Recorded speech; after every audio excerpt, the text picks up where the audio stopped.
तर नमस्कार विद्यार्थी मित्रांनो, सर्वप्रथम स्वराज अकॅडमी अकोला या आपल्या युट्यूब चॅनलवर तुम्हा सर्वांचे स्वागत करतो व आजच्या व्हिडिओला आपण काय करू, सुरुवात करू।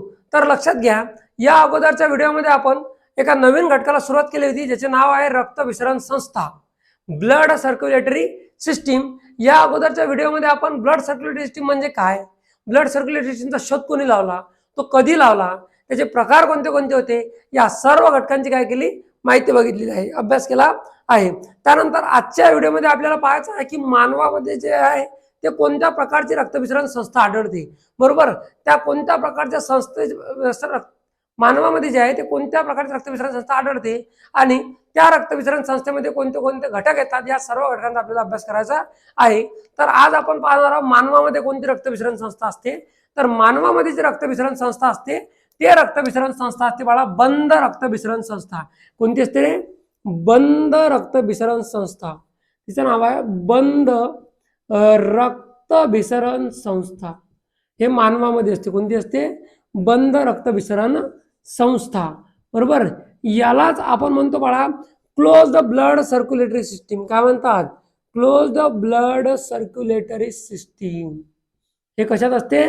मानवामध्ये असते। यालाच म्हणतो आपण क्लोज ब्लड सर्क्युलेटरी सिस्टीम। आता क्लोज ब्लड सर्क्युलेटरी सिस्टीम म्हणजे काय, तर ज्यांनी मागील व्हिडिओ बघितला नसेल त्यांनी तो व्हिडिओ बघून घ्या, म्हणजे तुम्हाला अजून चांगल्या पद्धतीने तो काय समजण्यासाठी मदत होईल। मग आता बंद रक्तभिसरण संस्था म्हणजे काय, मग आता बंद रक्तभिसरण संस्था म्हणजे काय, तर साधा आणि सरळ लक्षात घ्या की ज्या रक्तभिसरण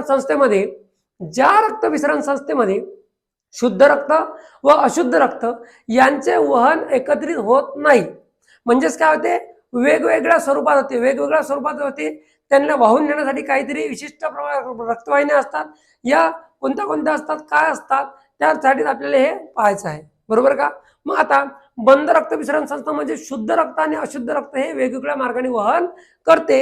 मग आता मानवामध्ये कोणती आहे, तर बंद आहे। मग बंद रक्तभिसरण संस्थेमध्ये कोणते कोणते घटक येतात, या घटकांचा आपल्याला अभ्यास करायचा आहे। मग यातील घटक लक्षात घ्या, यातील काय लक्षात घ्या, यातील कोणते कोणते घटक येतात, तर कोणते कोणते घटक येतात, तर पहिला वाला एकूण 3 घटकापासून बनलेला असते। किती घटकापासून बनलेला असते? 3। त्यातला पहिला जो घटक आहे तो आहे रक्तवाहिन्या। काय रे? रक्तवाहिन्या। जो पहिला घटक आहे तो आहे रक्तवाहिन्या, ज्याला आपण म्हणतो ब्लड वेसल्स। काय म्हणतो आपण त्याला? ब्लड वेसल्स, बरोबर। त्याला आपण म्हटलं ब्लड वेसल्स। दुसरा जो आहे बघा ब्लड, कोणाला वाहून नेतील? रक्ताले। मग रक्तात पाहिजे त्यात, मग दुसरा घटक असते रक्त। काय असते? रक्त। याला आपण म्हणतो ब्लड। काय असतो? ब्लड, ठीक आहे। मग आता तिसरा घटक कोण असते, तर तिसरा असते बाळा आपलं हृदय। मग सर हृदय कासाठी, तर हृदयच पंपिंगचं काम करते ना, मग हृदय म्हणजे आपलं हार्ट। काय असते? हार्ट। मग बंद रक्तभिसरण संस्थेमध्ये एकूण किती घटकांचा समावेश होतो? 3 घटकांचा समावेश होतो। किती घटकांचा समावेश होतो? 3। कोणते कोणते? रक्तवाहिन्या, रक्त, हृदय। कोणते कोणते? रक्तवाहिन्या, रक्त, हृदय। अरे बोला ना। तर लक्षात घ्या, बंद रक्तभिसरण संस्था हे मानवामध्ये असते, बरोबर। मग रक्तभिसरण संस्थेचे प्रकार होते 2, त्यातली पहिली होती खुली आणि दुसरी होती बंद। मग आता आपण पाहिलं की खुली मध्ये कोणाच असते, कोळी, विंचू हे पाहिलं आपण, ठीक आहे। त्यानंतर बंद कोणाच असते, बंद असते माणसात। कोणाच असते? मानवामध्ये कोणती रक्तभिसरण संस्था, तिचं नाव असते बंद। मग आता बंद रक्तभिसरण संस्थे एकूण 3 घटकापासून बनली। किती घटकापासून बनली? 3। कोणत्या कोणत्या? रक्तवाहिन्या, रक्त आणि हृदय, बरोबर। मग कशाला रक्तवाहिन्या म्हणतात? रक्त काय असते, हृदय काय आहे, हृदयाचे कार्य काय, त्याचे कार्य काय, हे सर्व घटकांची आपल्याला माहिती पाहायची आहे, ठीक आहे। मग आपण सुरुवातीला या घटकाची माहिती घेऊ की रक्तवाहिन्या म्हणजे काय आणि त्या कोणत्या कोणत्या प्रकारच्या आहेत। चला, तर मग याचा स्क्रीनशॉट वगैरे काढायचा तर पटकन काढून घ्या। चला झालं पहा। तर लक्ष द्या, आता बघा आपण रक्तवाहिन्या म्हणजे काय, रक्तवाहिन्या कशाला म्हणतात, ठीक आहे। तर लक्ष द्या, आता बघा आपण रक्तवाहिन्या म्हणजे काय, रक्तवाहिन्या काय रे, रक्तवाहिन्या कशाला म्हणतात, तर लक्षात घ्या, या रक्तवाहिन्याच म्हणतो आपण, काय म्हणतो? ब्लड वेसल्स म्हणतात। काय म्हणतात? ब्लड वेसल्स, हा ठीक आहे। मग लक्षात घ्या, या रक्तवाहिन्या आपण काय म्हणतो? Blood vessels. मग रक्तवाहिन्या म्हणजे काय, तर लक्षात घ्या, रक्ताला वाहून नेणारे, रक्ताला वाहून नेणाऱ्या, रक्ताला वाहून नेणाऱ्या, रक्ताला वाहून नेणाऱ्या म्हणजेच काय असतात, रक्तवाहिन्या. रक्ताला जे वाहून नेतात की नाही त्यालाच म्हणतो आपण रक्तवाहिन्या. काय म्हणतात, रक्तवाहिन्या. रक्ताला जे वाहून नेतात त्याला काय म्हणतात, रक्तवाहिन्या. आणि लक्षात घ्या, या या रक्तवाहिन्यांच्या अभ्यासाला आपण म्हणतो अँजिओलॉजी. अभ्यासाला काय म्हणतात, यालाच म्हणतात बाळा अँजिओलॉजी. कोणाच्या अभ्यासाला, रक्तवाहिन्यांच्या अभ्यासाला काय म्हणतात, अॅनजिओलॉजी. काय म्हणतात रे, अॅनजिओलॉजी. मग चला बोला, अँजिओलॉजी म्हणजे काय, तर अँजिओलॉजी म्हणजे काय, the study of blood vessel. Study of blood vessel म्हणजे रक्तवाहिन्यांचा अभ्यास करणे म्हणजे काय, तर अँजिओलॉजी. म्हणजे आता आपण काय करतो, रक्तवाहिन्यांचा अभ्यास करत आहोत. म्हणजेच काय, तर आपण कशात आहोत, अँजिओलॉजी मध्ये आहोत. कशात आहोत, अँजिओलॉजी मध्ये. अरे हो का, ठीक आहे. ज्या पद्धतीने आपण प्राण्यांचा अभ्यास करतो तेव्हा झुलॉजीत असतो, वनस्पतींचा अभ्यास करतो त्यावेळेस बॉटनीत असतो, बरोबर का. सर्व सजीव सृष्टीचा अभ्यास करतो त्यावेळेस बायोलॉजीत असतो. मग तसंच रक्तवाहिन्यांचा अभ्यासाला काय म्हणतो, अँजिओलॉजी. म्हणजे सध्या आपण अँजिओलॉजी आहोत. अरे हो का, ठीक आहे. चला मग आता रक्ताला वाहून नेणाऱ्या म्हणजे काय असतात, रक्तवाहिन्या. आता ह्या ज्या रक्तवाहिन्या असतात बाळा, या रक्तवाहिन्यांचे प्रकार पडतात 3. रक्तवाहिन्या ज्या असतात, या रक्तवाहिन्यांचे प्रकार किती पडतात, 3 प्रकार पडतात. किती प्रकार पडतात, 3. या रक्तवाहिन्यांचे प्रकार पडतात 3. त्यातला 3 प्रकार पडतात. त्यातला पहिला असते धमन्या. पहिला काय असते, धमन्या, बरोबर. दुसरा जो असतो तो असतो शिरा. दुसरा कोण असतात, शिरा, ठीक आहे, शिरा. लक्षात घ्या रे, कळईतला शिरा नाही तो, ठीक आहे, शरीरातल्या त्या शिरा. आणि तिसरा जो घटक असते बाळा, तो तिसरा घटक असते केशवाहिन्या. काय असतात, केशवाहिन्या, बरोबर. चला कोणत्या कुठल्या असतात पहा बरं. तर बघा, रक्तवाहिन्यांचे प्रकार किती आहेत, 3. रक्तवाहिन्या किती प्रकारच्या आहेत, 3. कोणत्या कोणत्या, धमन्या, शिरा, केशवाहिन्या. चला बोला, कोणत्या कोणत्या, धमन्या, शिरा, केशवाहिन्या. पावर पहिले कोणते आहे, धमन्या. म्हणजेच दुसऱ्या कोणत्या, शिरा. आणि तिसऱ्या कोणत्या, केशवाहिन्या, बरोबर का. चला मग रक्तवाहिन्यांचे एकूण प्रकार किती, 3. रक्तवाहिन्यांचे एकूण प्रकार 3. बोला कोणते कोणते, धमन्या, शिरा, केशवाहिन्या. अबे मा सूत्राकडे काय पोरले, हे म्हणा. चला बोला कोणते आहे, बोला रे. चला कोणते कोणते, धमन्या, शिरा, केशवाहिन्या. कोणत्या कोणत्या, धमन्या, शिरा आणि केशवाहिन्या. मग आता धमन्या म्हणजे काय, तर या धमन्यालाच आपण म्हणतो आर्टरी. काय म्हणतात, आर्टरी. अरे हो का, या धमन्याला म्हणतात आपण आर्टरीज, बरोबर. चला, एक असेल तर धमनी, धमन्या असेल तर आर्टरीज, ठीक आहे. शिराला म्हणतो आपण वेन्स. काय म्हणतात, वेन्स. त्यानंतर हे आहेत केशवाहिन्या. केशवाहिन्याला म्हणतात आपण कॅपॅलरीज. काय म्हणतात रे, कॅपॅलरीज. अरे हो का. चला बा, धमन्या म्हणजे आर्टरीज, शिरा म्हणजे वेन्स आणि कॅपॅलरीज कोणाला म्हणतात, तर केशवाहिन्याला म्हणतात. कोणाला म्हणतात, केशवाहिन्याला. मग आता यांचे कार्य काय आहेत, हे करतात काय, बरोबर. रक्तवाहिन्या आहेत, रक्तालाच वाहून नेतील. पण नेमकं कोणत्या रक्ताला वाहून नेतात, अशुद्ध रक्ताला वाहून नेतात का शुद्ध रक्ताला वाहून नेतात, याचा सखोल अभ्यास करायला आपल्याला, ठीक आहे. चला, याचा फोटो वगैरे स्क्रीनशॉट वगैरे काढून तर फटकन काढून घ्या. चला बरं, चला पा, लक्ष द्या. मग आता आपण धमन्या कायले म्हणतात, शिरा कायले म्हणतात, ठीक आहे, हे सगळं पाहू. आता लक्ष द्या, आपल्याला एक एक मुद्दा काय करणार आहे, क्लिअर करणार आहे. मग आता कायले म्हणतात बा धमनी, कायले म्हणतात बा शिरा, याचं कार्य काय आहे, हे करतात काय, या सर्व घटकांची माहिती आपल्याला काय करायची आहे, पाहायची आहे. आपल्याला माहिती आहे रक्तवाहिन्या 3 प्रकारच्या आहेत. किती प्रकारच्या आहेत, 3. कोणत्या कोणत्या, चला बोला, धमन्या, शिरा, केशवाहिन्या. अरे हो का. चला, धमन्या, शिरा, केशवाहिन्या किती प्रकारच्या रक्तवाहिन्या, 3, बरोबर. त्यातला आपण सुरुवातीला 2 पाहू. चला, मग पहिली आहे धमनी आणि दुसरी आहे शिरा. मग धमन्या कशाला म्हणतात आणि शिरा कशाला म्हणतात, तर पहा, लक्ष द्या, पहा, लक्ष द्या. आता धमन्या काय करतात, तर शुद्ध रक्ताचे वहन करतात. धमन्या काय करतात, शुद्ध रक्ताचे वहन करतात. शुद्ध रक्ताचे वहन. मग आता शुद्ध रक्त म्हणजे काय, तर शुद्ध रक्त म्हणजे मला ऑक्सिजनेटेड ब्लड. कोणतं रे, ऑक्सिजनेटेड ब्लड. ऑक्सिजनेटेड ब्लडचे काय करतात, वहन करतात. वहन काय करतात, वहन कोण करते, धमन्या. काय करतात, काय करतात, शुद्ध रक्ताचे वहन करतात. तर शिरा काय करतात, तर शिरा बाळा अशुद्ध रक्ताचे वहन करतात. कायचे करतात रे, अशुद्ध रक्ताचे वहन. अशुद्ध रक्ताचे. आता अशुद्ध रक्त म्हणजे काय सर, तर डिऑक्सिजनेटेड ब्लड. तर याला म्हणतात बाळा डिऑक्सिजनेटेड ब्लड. डिऑक्सिजनेटेड ब्लड म्हणजे याच्यात ऑक्सिजन नसते, याच्यात ऑक्सिजन नसते. डिऑक्सिजनेटेड म्हणजे अशुद्ध रक्ताचे काय करतात, वहन करतात.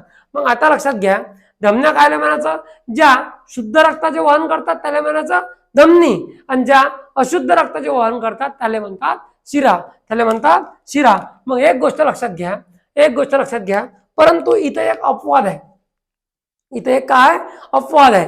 आता सर अपवाद कोणता, तर लक्षात घ्या बघा, सगळ्यात ज्या धमन्या असतात त्या शुद्ध रक्ताचं वहन करतात, काय करतात, शुद्ध रक्ताचे वहन करतात, आणि सगळ्या ज्या शिरा असतात त्या अशुद्ध रक्ताचं वहन करतात. परंतु याला एक अपवाद आहे, याला का हा एक अपवाद. सर मग अपवाद कोणता जी, मग हा अपवाद कोणता, तर बाळा हा अपवाद असा आहे की सगळ्या धमन्या ज्या असतात त्या शुद्ध रक्ताचं वहन करतात, शुद्ध रक्ताचं काय करतात, वहन करतात.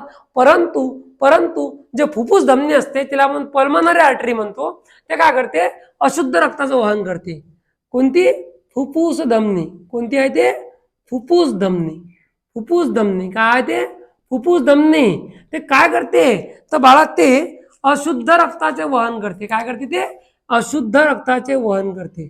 कोण करते, फुफ्फुस धमनी काय करते, तर अशुद्ध रक्ताचे वहन करते. काय करते रे बा, अशुद्ध रक्ताचे वहन.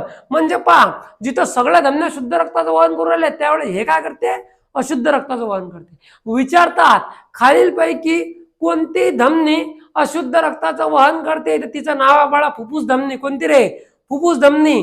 तिलाच इंग्लिश मध्ये म्हणतात पल्मनरी आर्टरी. काय म्हणतात, पल्मनरी आर्टरी. अरे हो का, मग जसा अपवाद इकडे आहे की तसाच अपवाद इकडे सुद्धा आहे. मग इकडे कोणता अपवाद आहे, तर इकडे अपवाद असा आहे बाळा, इकडली जिथं सगळ्या शिरा अशुद्ध रक्ताचं वहन करतात तिथं फुफ्फुस शिर, फुफ्फुस शिर काय करते, काय करते, तर हे शुद्ध रक्ताचं वहन करते. कोणती, फुफ्फुस शिरा हे काय करते, तर शुद्ध रक्ताचं काय करते रे बाळा, वहन करते. कोणत्या रक्ताचं, शुद्ध. म्हणजे पहा हे सगळं अशुद्ध आहेत, अशुद्ध रक्ताचं वहन करतात, हे एकटीच काय करते, शुद्ध रक्ताचे वहन करतात, शुद्ध रक्ताचे वहन. यालाच म्हणतात pulmonary artery, sorry pulmonary veins, याला म्हणतात पल्मनरी वेन्स, आणि इले म्हणतात पल्मनरी आर्टरी. बरोबर का. मग आता लक्षात घ्या, आता पहा अपवाद काय, सगळ्या धमन्या काय करतात, शुद्ध रक्ताचं वहन करतात, पण हे काय करते, फुफ्फुस धमनी अशुद्ध रक्ताचं वहन करते. कायचं करते, अशुद्ध रक्ताचं वहन करते. तसंच इकडेही आहे, फुफ्फुस शिर जे आहे ते शुद्ध रक्ताचं वहन करते, आणि बाकीच्या ज्या शिरा आहेत त्या काय करतात, अशुद्ध रक्ताचं वहन करतात. आता दुसरा मुद्दा असा आहे की या शिरामध्ये काय असते, शिरा काय असतात, तर कुठं असतात या, तर ह्या शिरा असतात बाळा, सॉरी, तर ह्या धमन्या कुठं असतात. आता दुसरा मुद्दा असा आहे की ह्या धमन्या कुठं असतात, तर ह्या धमन्या असतात बाळा शिरांपेक्षा खोलवर रुजलेल्या असतात. कुठं असतात, शिरांपेक्षा बॉडीमध्ये खोलवर रुजलेल्या असतात. कोण, आपल्या धमन्या. मग धमन्या असतात कुठं, तर धमन्या, धमन्या कुठं असतात, शिरांपेक्षा खोलवर असतात, शिरांपेक्षा खोलवर रुजलेल्या असतात. कुठं असतात रे बाळा, शिरांपेक्षा खोलवर रुजलेल्या असतात. ठीक आहे. परंतु शिरांपेक्षा खोलवर रुजलेल्या असतात धमन्या, त्याचं कारण मी सांगतो काहून, परंतु ह्या ज्या शिरा असतात ह्या फक्त आणि फक्त त्वचेच्या खाली असतात. शिरा कुठं असतात, मग त्वचेच्या खाली. शिरा असतात बाळा त्वचेच्या खाली, त्वचेच्या एक्झॅक्ट खाली कोण असतात, तुमच्या शिरा. शिरा हे पहा त्वचेच्या खाली असतात की नाही, याला म्हणतो आपण शिरा. काय म्हणतो, शिरा. परंतु धमनी दिसत नाही. त्याचं कारण असं की या धमन्यांमध्ये जो रक्तदाब असते, या धमन्यांमध्ये जो रक्तदाब असते, कशात, धमन्यांमध्ये, धमन्यांमध्ये, धमन्यांमध्ये जो रक्तदाब असते ना, रक्तदाब तो काय असते, जास्त. धमन्यांमध्ये रक्तदाब काय असते, जास्त. रक्तदाब काय असतो, जास्त. म्हणजे ब्लड प्रेशर, यालाच काय म्हणतात, ब्लड प्रेशर काय असते, जास्त. बरं किती जास्त, तर 100 mmHg. किती रे बा, 100 mmHg. सर हे किलोमीटर ऐकलं, मीटर ऐकलं, हे mmHg काय बा, हे म्हणजे का मायक्रोमीटर का मिलीमीटर आहे ते समजा, पण हे Hg काय, तर सांगतो तर लक्षात घ्या. आता हा हा म्हणजे असते बाळा मिलीमीटर, असते म्हणजे मिलीमीटर, आणि हा Hg म्हणजे असते मर्क्युरी. काय असते, मर्क्युरी. म्हणून यालाच म्हणतात मिलीमीटर ऑफ मर्क्युरी. काय म्हणतात, मिलीमीटर ऑफ मर्क्युरी. आणि किती आहे ब्लड प्रेशर मोजण्याचं एका काय रे बाबा ते, ठीक आहे ना सर, हे तुम्ही मनाकडून काढलं नाही, मॅने टाकलं, संशोधनात शोधला ते हिंदी, ठीक आहे. मग धमन्यांमध्ये किती रक्तदाब असते तर 100 mmHg. आता लक्षात घ्या त्याचप्रमाणे या शिरांमध्ये जो रक्तदाब असते तो काय असते कमी असते. शिरांमध्ये रक्तदाब काय असते कमी. शिरांमध्ये रक्तदाब कमी असतो. काय असतो रक्तदाब काय असते रे कमी असते. काय असते कमी. सर कमी तर किती कमी तर तुम्हाला सांगतो तर इथं बाळा फक्त 10 ते 20 mmHg असते. किती 10 ते 20 mmHg. mmHg म्हणजे माहिती आहे ना आता मिलीमीटर ऑफ मर्क्युरी. मर्क्युरीचा पारा असते ठीक आहे. मिलीमीटर ऑफ मर्क्युरी दवाखान्यात पाहायला भेटतो आपल्याला ठीक आहे. चला मग आता लक्ष द्या या धमन्यांमध्ये काय असतात झळपा नसतात. आता ज्याला पहिलं लेक्चर पाहिलं याच्या अगोदरच त्याला माहित आहे ठीक आहे की झळपा कायले म्हणतात. झळपांचा शोध कोण लावला तो कधी लावला हे सुद्धा सांगितलं आहे ठीक आहे. मग झळपा नसतात तर झळपा काऊन नसतात कारण बाबूरे याच्यात झळपा म्हणजे वॉल. झळपा म्हणजे वॉल. झळपा ह्याच्यानं नसतात कारण याचा ब्लड प्रेशर हाय आहे. ब्लड प्रेशर काय आहे हाय. त्या झळपा म्हणजे वॉल. जर ब्लड प्रेशर जास्त आहे तर ते फुटतील ना ते वॉल काय होतील फुटतील. परंतु याच्यात ब्लड प्रेशर कमी आहे म्हणून याच्यात काय झळपा असतात. चला याच्यात झडपा असतात. झडपा म्हणजे वॉल. झडपा असतात. सर आता वॉलची काय गरज पडली हो. अरे बाळा जर समजा उदाहरणार्थ धरणावरून पाणी उरालं गावात तर त्याला गावोगावी जागोजागी काय असतात वॉल असतात जेणेकरून ते प्रेशर आलं पाहिजे ना. कारण प्रेशर कमी असल्यामुळे ते थोडं पुढे येते मग वॉल बंद असते मग ते पाणी साचते मग डबल वॉल खोललं की पुढे मग असं करत करत त्याच्यापर्यंत ते पोचते. परंतु इथं प्रेशर पहिलेच जास्त आहे म्हणून त्याने झळपा दिलेल्या नाही. धमन्यांमध्ये झळपा नसतात. आपण पहिल्या लेक्चर मध्ये सांगितलं होतं की शिरांमधील झळपांचा शोध लावला. काय चालला होता शिरांमधील झळपांचा शोध लावला. कशातला रे शिरांमधील. आणि या झळपांचा शोध कोण लावता या झळपांचा शोध लावता फॅब्रिशियस न. कोण लावता फॅब्रिशियस यांनी. कोणी लावता रे फॅब्रिशियस यांनी बरोबर. आणि फॅब्रिशियस होते कोण तर हे फॅब्रिशियस कोण होते बाळा हे होते विल्यम्स हार्वेचे गुरु. कोण आहेत विल्यम्स हार्वेचे गुरु. कोण आहे ते विल्यम्स हार्वेचे गुरु. यांनी लावता शिरांमधील झळपांचा शोध बरोबर का. म्हणजे झळपा कुठं असतात शिरांमध्ये. झळपा इकडे आहेत का तर इकडे झळपा नसतात रे भाऊ. इकडे झळपा नसतात. धमन्यांमध्ये झळपा नसतात. काही कामच नाही पडलं. आणि तुम्हाला म्हटलं होतं की याच्यात रक्तदाब जास्त आहे. याच्यात काय रक्तदाब जास्त आहे म्हणून ह्या शरीरात खोलवर रुजलेल्या असतात. कुठे असतात खोलवर रुजलेल्या असतात. कारण जती प्रेशर जास्त आहे ती काय करायला लागते खोल करायला लागते. आता तुम्ही माहिती पाईपात जर प्रेशर जास्त असलं तो असा हलते. काय असा हलते मग ते अशा हल्ल्या नाही पाहिजे म्हणून त्याने काय केलं खोलवर आणून ठेवलं. काय खोलवर त्याच्यावर काय प्रेशर आहे बाकीचं मटेरियल आपलं. परंतु इतर प्रेशरच नाही इथं रक्तदाबच नाही म्हणून काय या त्वचेच्या खाली दिल्या काही फरक पडत नाही. पण याच्यात प्रेशर जास्त असल्यामुळे काय शिरांपेक्षा खोलवर रुजलेले आहेत बरोबर.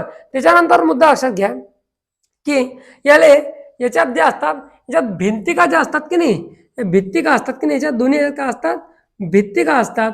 काय असतात भित्तिका असतात. आणि भित्तिका कशा असतात तर भित्तिका बाळा इलास्टिक असतात. कशा असतात इलास्टिक बरोबर. कशा असतात इलास्टिक असतात ठीक आहे. दोन्ही याच्यात असतात. ह्या काय असतात दोन्ही याच्यात असतात. ह्याच्यात काय आहे इथे सुद्धा भित्तिका असतात. भित्तिका असतात दोन्ही याच्यात असतात रे भावा. आणि याच्या भित्तिका सुद्धा कशा असतात याच्या बी इलास्टिकच असतात. कशा असतात इलास्टिकच असतात ठीक आहे. लक्षात घ्या. त्याच्यानंतर मुद्दा असा आहे की आता मुद्दा असा आहे की यांची जर तुम्ही जाळी पाहिली जाळी तर यांची जाळी कशी असते यांची जाळी कशी असते जास्त आणि याची जाळी कशी असते कमी ठीक आहे. पण याच्या आतील जे पोकळ भाग असते तो पोकळी असते ती काय असते मोठी ठीक आहे. मग आता लक्षात घ्या ते तुम्हाला डायग्रामच्या स्वरूपात काढून दाखवतो तुम्ही. पहा एकदा लक्ष द्या इकडे.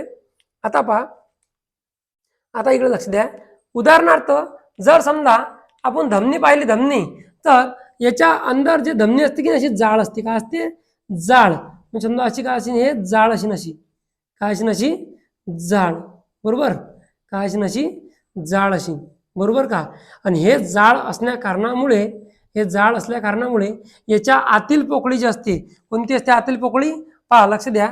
याच्या हे आतील जे पोकळी आहे हे आतील पोकळी ठीक आहे.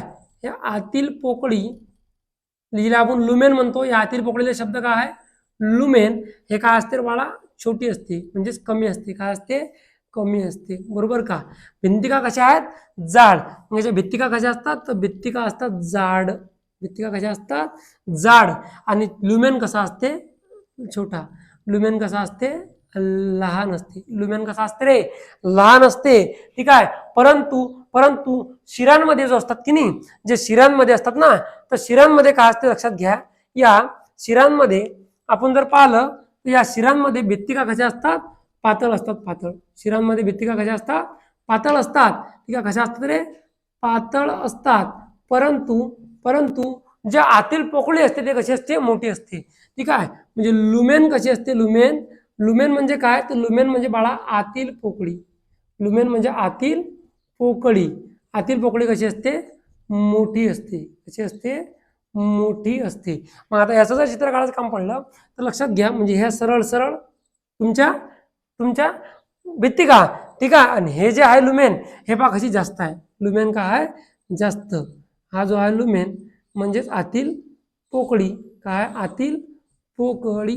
आणि हे कशी आहे रे बा, पाहून घ्या. हे काय आहे, जास्त आहे. जास्त म्हणजे किंवा मोठी आहे. ठीक आहे. याची काय असते, आता भिंतिका. सर मग ते भित्तिका काऊन बा याच्या कमी असतात, याच्या जाळ्या काऊन, ह्या का लाळाचा आहे का. ठीक आहे. पण लाळा गिळाचा काही नाही बाबू. वा, इथं प्रेशर काय आहे, जास्त. प्रेशर जिथं जास्त असते ते जाळा पाईप वापरतात. जर प्रेशर जास्त असेल तर पाईप जाळा वापरावा लागते. ठीक आहे. पाईप जाळा असला म्हणजे आतील ते पोकळी काय असते, कमी असते. ठीक आहे. आणि इथं काय असते, पोकळ असते. इथं काय असतात, पातळ असतात. त्या काय असतात, पातळ असतात. परंतु जे पोकळी असते ते काय असते, मोठी असते. कारण पाईपात जर प्रेशर नसेल तर पाईप काय असते, मोठा असते. काय असते, मोठा असते. बरोबर. ह्या तुम्हाला धमन्या आणि शिरा समजला का, पहा बरं. एकदा लक्ष द्या. काही अडचण असले कमेंट करून सांगत जा रे बा. व्हिडिओ कसा वाटला तेही सांगत जा. ठीक आहे. आणि काही अडचण आहे तेही सांगत जा. आता याच्यात आपण पाहिलं की धमनी काय करते, धमनी काय करते, शुद्ध रक्ताचे वहन करते. कायचं करते, शुद्ध रक्ताचे वहन. चला मग शुद्ध रक्ताचे वहन करते. सगळ्यात मेन महत्वाचा मुद्दा राहिला, कुठून कुठपर्यंत करते, तर कुठून कुठपर्यंत करते, तर लक्षात घ्या. तर लक्षात घ्या, हृदयाकडून शरीराकडे करते रे बा. कुठून कुठपर्यंत करते, हृदयाकडून शरीराकडे. आणि हे कुठून करतात, तर शरीराकडून हृदयाकडे. कुठे रे बा, शरीराकडून हृदयाकडे. कुठून, शरीराकडून हृदयाकडे. बरोबर का. लक्षात द्या. कुठून, चला पहा. मग धमनी काय करते, शुद्ध रक्ताचे वहन. कुठून, हृदयाकडून शरीराकडे. अंतर याला अपवाद कोण आहे, याला अपवाद आहे फुफ्फुस धमनी. त्याला बोला कोण, फुफ्फुस धमनी काय आहे, याले अपवाद आहे. त्याच्यानंतर मुद्दा लक्षात घ्या की ह्या धमन्या असतात कुठे, तर शिरांपेक्षा खोलवर रुजलेल्या असतात. खोलवर काऊन रुजलेल्या असतात, कारण रक्तदाब जास्त आहे. रक्तदाब काय, जास्त. मग सर जास्त तर किती, तर हे 100 mmHg. किती रे, 100 mmHg. मग mmHg म्हणजे काय, तर मिलीमीटर ऑफ मर्क्युरी. mmHg म्हणजे काय, तर मिलीमीटर ऑफ मर्क्युरी. त्यानंतर लक्षात घ्या, झडपा असतात का, झडपा म्हणजे वॉल. झडपा असतात का, तर झडपा नसतात. परंतु भित्तिका कशा असतात, इलास्टिक असतात. आणि जाळ सुद्धा असतात. कशा असतात रे, जाळ. भित्तिका जाळ असतात. परंतु याच्यामधली जे लुमेन असते, लुमेन म्हणजे त्याच्या आतील पोकळी, ते कशी असते, कमी असते किंवा छोटी असते. बरोबर. त्याच्यानंतर शिरा जर पाहिल्या तर अशुद्ध रक्ताचं वहन करतात. कायचं वहन करतात, अशुद्ध रक्ताचं वहन करतात. कुठून कुठपर्यंत, शरीराकडून हृदयाकडे. कुठून रे, शरीराकडून हृदयाकडे. बाळा लक्ष दे, शरीराकडून हृदयाकडे. ठीक आहे. आता लक्षात घ्या, याला अपवाद कोणती आहे, फुफ्फुस शिर. त्याला म्हणतो आपण पल्मोनरी वेन्स. काय म्हणतो, पल्मोनरी वेन्स. त्यानंतर मुद्दा काय असतात कुठे, तर शिरा ह्या त्वचेच्या खाली लपेल असतात. कुठे असतात, त्वचेच्या खाली बसेल असतात ना. रोका. चला, यामध्ये रक्तदाब कसा असते, कमी. कमी कसा असते, कमी. बरं, कमी तर किती, 10 ते 20 mmHg.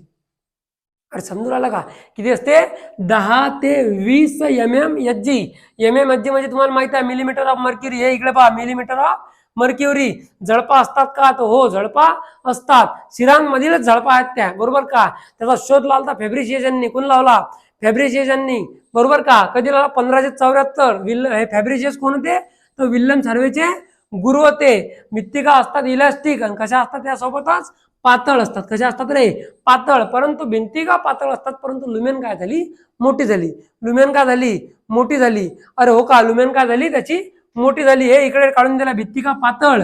भिंतिका काय असतात, पातळ. परंतु लुमेन काय असते, म्हणजे आतली पोकळी काय असते, मोठी. इकडे पहा, पोकळी काय झाली, कमी झाली. इकडे पहा कशी काय, जास्त. इकडे काय आहे, जास्त आणि इकडे काय आहे कमी. ह्या आपल्या धमन्या आणि शिरांचं काय आपण काय केलं दोन याची तुलना केली म्हणजे कोणतं काय काम करतात.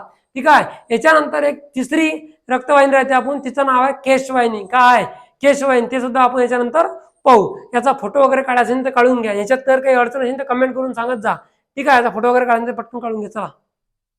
चला तर लक्ष द्या. त्याच्यानंतर आपली जी तिसरी रक्तवाहिनी आहे तिचं नाव आहे केशवाहिनी. काय रे चला बोला केशवाहिनी. केशवाहिनीलाच काय म्हणतात कॅपिलरीज. काय म्हणतात कॅपिलरीज. मग आता केशवाहिनी म्हणजे काय पाहू. काय केशवाहिनी. चला काय रे केशवाहिनी बरोबर का. चला इलेच म्हणतो आपण कॅपिलरी. काय म्हणतात तर यालाच म्हणतात बाळा कॅपिलरी बरोबर का. ठीक आहे. इलेच इंग्लिश मध्ये म्हणतात कॅपिलरीज. लक्षात घ्या. आता हे केशवाहिनी काय करते तर हे केशवाहिनी म्हणजे दुसरं तिसरं कोणी नसून धमन्या व शिरा यांना जोडणारी आहे. कोण आहे धमन्या व शिरा यांना जोडणारी रक्तवाहिनी. कोणाले रे चला तर याच्यात मुद्दा एक टाका पहिला कोणता आहे तर धमन्या व शिरा यांना जोडणारी. लक्षात घ्या काय धमन्या व शिरा. धमन्या व शिरा यांना जोडणारी रक्तवाहिनी आहे. यांना जोडणारी रक्तवाहिनी. यांना जोडणारी रक्तवाहिनी कोणती रे. यांना जोडणारी रक्तवाहिनी कोणती रे. कोणती रे तर केशवाहिनी. यांना जोडणारी रक्तवाहिनी आहे. अरे हो का ते काय यांना जोडणारी रक्तवाहिनी आहे. बरं कोणाकोणाला जोडते कोणाकोणाला जोडते लक्षात घ्या. धमन्या व शिरा कोणाकोणाला जोडते धमन्या आणि शिरा. पारे धमन्या आणि शिरा यांना जोडणारी जे आहे ते काय आहे तर ते काय आहे तर तिला म्हणतो आपण केशवाहिनी. काय म्हणतो केशवाहिनी. अबे केसापेक्षाही बारीक असते म्हणून तिचं नाव आहे केशवाहिनी. काय असते केसापेक्षाही बारीक असते म्हणून तिला काय म्हणतात केशवाहिनी म्हणतात. काय म्हणतात केशवाहिनी म्हणतात. बरं हिचं काम काय आहे एकाच थरापासून बनलं असते. हे काय आहे एकाच थरापासून बनलं असते. इपिथेलियम नावाचा थर एकाच थरापासून काय असते बनलेली असते. त्यानंतर लक्षात घ्या हे काय करते तर सर हे काय करते हो तर हे पेशीच्या संबंधित कार्य करते. काय करते बाळा हे पेशींच्या संबंधित कार्य करते. पेशींच्या संबंधित कार्य करते. कोण कोण केशवाहिनी काय करते पेशींच्या संबंधित कार्य करते. मग पेशींच्या संबंधित जे कार्य होईल पेशींच्या संबंधित कोणते कार्य होईल तर ते कार्य कोण करीन फक्त आणि फक्त आपली केशवाहिनी करीन. कोण करीन रे बा फक्त आणि फक्त आपली केशवाहिनी. मग सर कार्य म्हणजे कोणतं कोणतं तर जे घटक असतात रक्त आणि पेशी यांच्यात जे वायू आहेत ठीक आहे. त्यानंतर जे वायू घटक अन्न जे उत्सर्जित पदार्थ आहेत त्यांच्यात थ्रू काय करते देवाणघेवाण करते. म्हणजे काय करते हे तर हे रक्तवाहिनी काय करते कोणती केशवाहिनी तर पेशी आणि रक्त यांच्यामधील जे आवश्यक पदार्थ आहेत जे अनावश्यक पदार्थ आहेत यांची काय करते देवाणघेवाण. म्हणजे आवश्यक पदार्थ पेशीच्या आत आणि अनावश्यक पदार्थ पेशींच्या बाहेर नेते. बरोबर का. ठीक आहे सर मग त्याच्यासाठी तर धमन्या शिरा आहेत बाबू. धमनी मोठी असते आणि शिराही मोठी असते. ते त्याच्या सेलमध्ये जर गेले तर सेल फुटून जाईल. त्याच्यासाठी काय असते म्हणून पेशींच्या संबंधित कार्य करण्यासाठी कोण आहे केशवाहिनी आहे. जिले म्हणतो आपण कॅपिलरीज. काय म्हणतात रे कॅपिलरीज म्हणतात. काय म्हणतात कॅपिलरीज. ठीक आहे. शिर आणि धमनी ह्या पेशी डायरेक्टली एंटर होऊ शकत नाहीत. असं जर झालं तर सेल काय होईल तुमचा फुटून जाईल. तुमचा सेल काय होईल फुटून जाईल. म्हणून पेशींच्या संबंधित कार्य करण्यासाठी कोण आहे ह्या आहेत. मग कोणते कोणते काय करतात रक्त व पेशी व रक्त. कोणतं पेशी व रक्त यांच्यात काय करतात देवाणघेवाण. यांच्यात देवाणघेवाण चालते. काय चालते रे देवाणघेवाण चालते. काय चालते देवाणघेवाण चालते. सर ते देवाणघेवाण चालते काय चालते पैसे चालते का पैसे देते का पेशी 10 रुपये देतील अन्न देतो नाही. ठीक आहे फक्त काची तर लक्षात घ्या वायू त्यानंतर उत्सर्जित पदार्थ. त्यानंतर काय उत्सर्जित पदार्थ तसेच अन्न घटक सुद्धा. कोणते रे बाळा अन्न घटक सुद्धा. तसेच काय अन्न घटक. म्हणजेच लक्षात घ्या पेशी व रक्त यांच्यात जे काही देवाणघेवाण होते कशाची वायू उत्सर्जित पदार्थ अन्न घटक हे कोणामार्फत होईल फक्त आणि फक्त केशवाहिनी मार्फत. कशात होईल फक्त आणि फक्त केशवाहिनी मार्फतच होणार. अरे समजून आलं का? ठीक आहे, बस एवढं जिचं काम आहे. म्हणजे सरळ सरळ लक्षात घ्या, सरळ सरळ लक्षात घ्या. जर हा समजा सेल आहे, हा काय सेल आहे, ठीक आहे, हा घेऊ आपण सेल, बरोबर, हा सेल आहे. तर या सेलमध्ये जर समजा अन्न घटक पुरवायचे असले तर हे कोण काम करीन? इथं केशवाहिन्या असतील. काय असतील? केशवाहिन्या येतील. कोण काम करतील? केशवाहिन्या. उत्सर्जित पदार्थ जर टाकायचे असले तर काय असतील? केशवाहिन्या. नंतर इकडे त्या शिरायला भेटतील, ठीक आहे, आणि इथपर्यंत कोण आणून देईल? धमन्या आणून देतील. कोण आणून देतील? धमन्या आणून देतील. धमन्या, बरोबर. इथून धमन्या इथं आणून देते ना, इथून मग सेलमध्ये घेऊन जावा केशवाहिनी, ठीक आहे. म्हणजे सरळ सरळ धमनी व शिर यांना जोडणारी एक आहे केशवाहिनी आहे. काय रे? केशवाहिनी आहे. अरे हो का? समजून आलं का? ठीक आहे, बस यायचं एवढंच काम आहे. आणि हे तिन्ही जे घटक पाहिले आपण, ते घटक कायचे आहेत? तर रक्तवाहिन्यांचे घटक आहेत. हे तीन कायचे आहेत? रक्तवाहिन्यांचे घटक आहेत. कायचे आहेत रे? रक्तवाहिन्यांचे प्रकार आहेत. रक्तवाहिन्यांचे प्रकार आहेत. हे रक्तवाहिन्यांचे काय आहेत रे? हे प्रकार. आणि किती आहेत? तर 3 आहेत. किती आहेत रे? 3. 3 किती आहेत? 3. मग कोणते कोणते? धमन्या, आताच पाहिलं ना, शिरा आणि कोणते? केशवाहिन्या. कोणते आहे रे? धमन्या, शिरा आणि केशवाहिन्या. तुम्हाला माहित आहे की हे जे धमनी असते, हे जे धमनी असते आणि जे शिर असतात, हे आकाराने काय असतात? मोठ्या असतात, ठीक आहे. मग कोणती मोठी, त्याचं काय असते ते बी सांगतो, टेन्शन घेऊ नका. परंतु केशवाहिनी काय असते? लय लहान असते, ठीक आहे. हे एकाच थरापासून बनलेली असते. काय असते? हे एकाच थरापासून बनलेली असते. लक्षात घ्या, एकाच थरापासून काय असते? बनलेली असते. एकाच थरापासून बनलेली असते. कोण? केशवाहिनी. कोण बनलेली असते? केशवाहिनी, बरोबर का? त्याच्यानंतर लक्ष द्या, किती आहेत? 3 आहेत. धमन्या, शिरा, केशवाहिन्या, बरोबर. ह्या काय आहेत? तिन्ही रक्तवाहिन्या आहेत. बाबू, सर्वात महत्वाचा प्रश्न विचारला की मानवी शरीरात एकूण किती किलोमीटरच्या रक्तवाहिन्या आहेत? तर लक्षात घ्या, मानवी शरीरात एकूण मानवी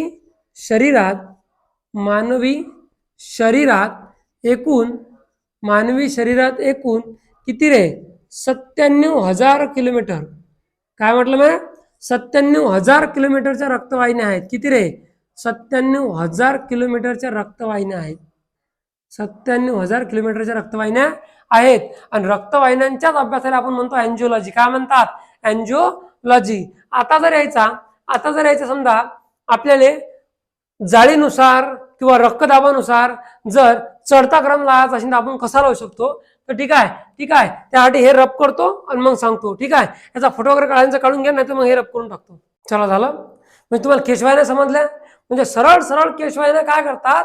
तर पेशीमधून जे काही अन्न घटक असतील ते आवश्यक पदार्थ आत आणि अनावश्यक पदार्थ बाहेर. मग त्यात कोणते अनावश्यक पदार्थ असो, तो समजा नत्रयुक्त पदार्थ असो, नायट्रोजनस वेस्ट असो, काही असो, जे पेशीमध्ये जे अनावश्यक पदार्थ आहेत ते सगळे पेशीच्या काय करते? बाहेर काढते. कशाच्या थ्रू? केशवाहिन्यांच्या. लक्षात घ्या. त्याच्यानंतर आपण पाहू की रक्तदाबानुसार चढता क्रम लागते, ठीक आहे. म्हणजे ब्लड प्रेशरनुसार आपण त्यात चढता क्रम लावू. कसा? रक्तदाबानुसार. पहिले पाहू रक्तदाबानुसार, ठीक आहे. रक्तदाबानुसार कोण कोण येते? रक्तदाबानुसार चढता क्रम पाहू आपण याचा. म्हणजे कोणाचा रक्तदाब जास्त, कोणाचा काय आहे? कमी. मग सगळ्यात कमी जो आहे रक्तदाब तो आपण पाहिला कोणाचा आहे? शिराचा आहे. कोणाचा आहे? शिरा, ठीक आहे. सगळ्यात कमी कोण आहे भाऊ? शिरा आहेत. शिरा सगळ्यात कमी रक्तदाब कोणाचा आहे? तर ती फर्स्ट नंबरला येते शिरा. काय येतात? शिरा. त्याच्यानंतर 2 नंबरला येतात आपल्या केशवाहिन्या. कोण येतात? केशवाहिन्या. लक्षात घ्या, 2 नंबरला येतात आपल्या केशवाहिन्या. कोण येतात रे? केशवाहिन्या. आणि शेवटचा कोण उरला? मग धमन्या. धमन्यात सगळ्यात जास्त रक्तदाब आहे, ठीक आहे. धमन्या. कोण येतात? धमन्या. आपण पाहिलं धमन्यात किती आहे? 100 mmHg आहे भाऊ. किती आहे रे? 100 mmHg. आणि या शिरात किती आहे? तर फक्त 10 ते 20 mmHg. आणि केशवाहिन्यात त्यापेक्षा थोडंफार काय आहे? जास्त. परंतु आता लक्षात घ्या, शिरांमध्ये काय असते? 10 ते 20. आणि धमन्यांमध्ये काय असते? 100, ठीक आहे. परंतु केशवाहिन्यामध्ये काय असते? शिरांपेक्षा जास्त, परंतु धमन्यांपेक्षा कमी.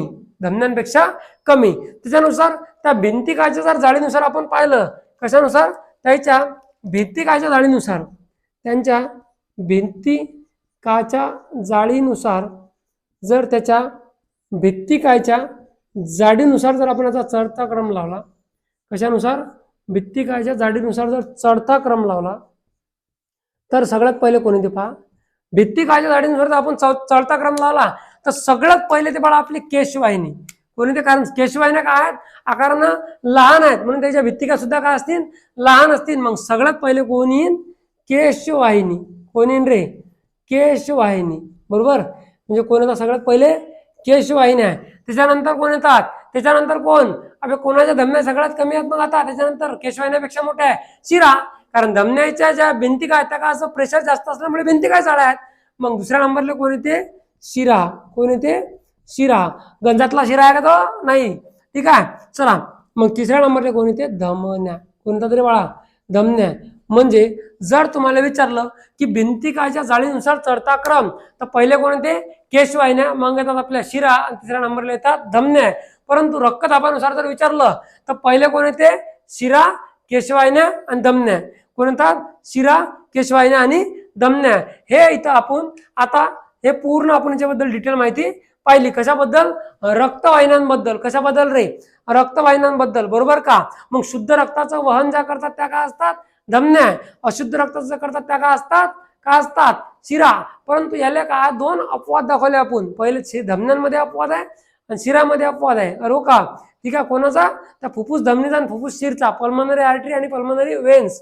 बरोबर. त्यानंतर पाहिली केशवाहिनी, पेशींच्या संदर्भात कार्य करते. आवश्यक पदार्थ पेशीच्या आत, अनावश्यक पदार्थ पेशीच्या बाहेर, किंवा धमन्या व शिरा यांना जोडणारा काय तो रक्तवाहिनी आहे.